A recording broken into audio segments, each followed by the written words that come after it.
হঠাৎ করেই আজকে আমরা বাড়ির সবাই মিলে প্ল্যান করে ফেললাম আমাদের এক দাদি শাশুড়িকে দেখতে যাব।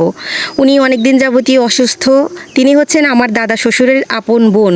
ওনারা যেই গ্রামে থাকেন ওখানে আমার কোনোদিনও যাওয়া হয়নি। আমারও খুব ইচ্ছা হলো সেখানে গিয়ে একটু গ্রামটাও ঘুরে দেখার, সেই সাথে দাদি শাশুড়িকেও দেখার। শ্বশুরবাড়িতে এসে ঈদের পর আজকে প্রথম আমরা অন্য কোনো গ্রামে ঘুরতে যাচ্ছি। তো সকাল 11টার দিকে আমরা সবাই রেডি হয়ে গিয়েছি। আমার 2 ননদ যাচ্ছে, সাথে আমার চাচি শাশুড়ি, আমার শাশুড়ি আম্মা, আমি, আমার হাজবেন্ড, আমার ভাসুর, আমার যা সহ আন্ডা বাচ্চা যে কয়জন আসে সবগুলোকে নিয়েই যাচ্ছি।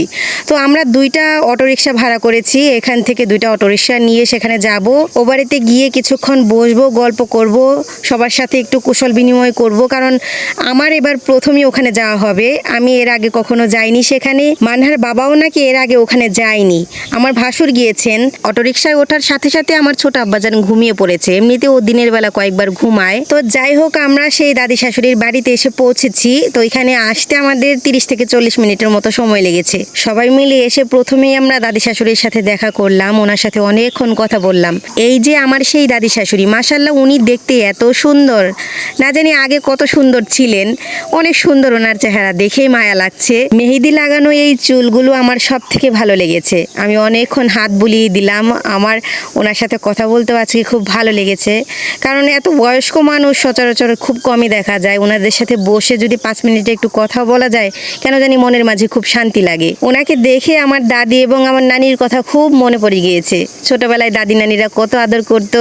আসলে কোন ফাঁকে যে আমরা এমন একটা ডিসিশন নিলাম, প্ল্যান করে চলে আসা হলো, ওটাও ভাবতে অবাক লাগছে।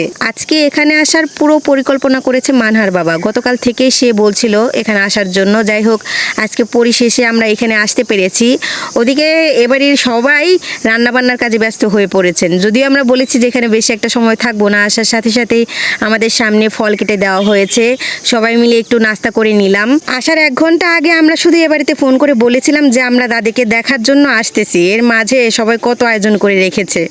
ফল টল খাওয়া শেষে আবার দেখি দুপুরের রান্না করাও শেষ। তো সবাই মিলে ফ্রেশ ট্রেশ হয়ে খাওয়া দাওয়াও করে নিলাম। দুপুরের খাওয়া দাওয়া হিসেবে খুব সুন্দর করে সাদা ঝরঝরে পোলাও রান্না করা হয়েছে। সবাইকে একটা করে ডিম দেওয়া হয়েছে, সাথে মুরগির মাংস আর সেমাই। হঠাৎ করে এসেও যে এত আপ্যায়ন পাবো আমরা কখনোই আশা করিনি। অচেনা একটা জায়গায় এসেছে। আমার কাছে কিন্তু অচেনাই, যদিও আত্মীয় স্বজন, তারপরেও কিন্তু কিছু জায়গায় যাওয়া হয় না।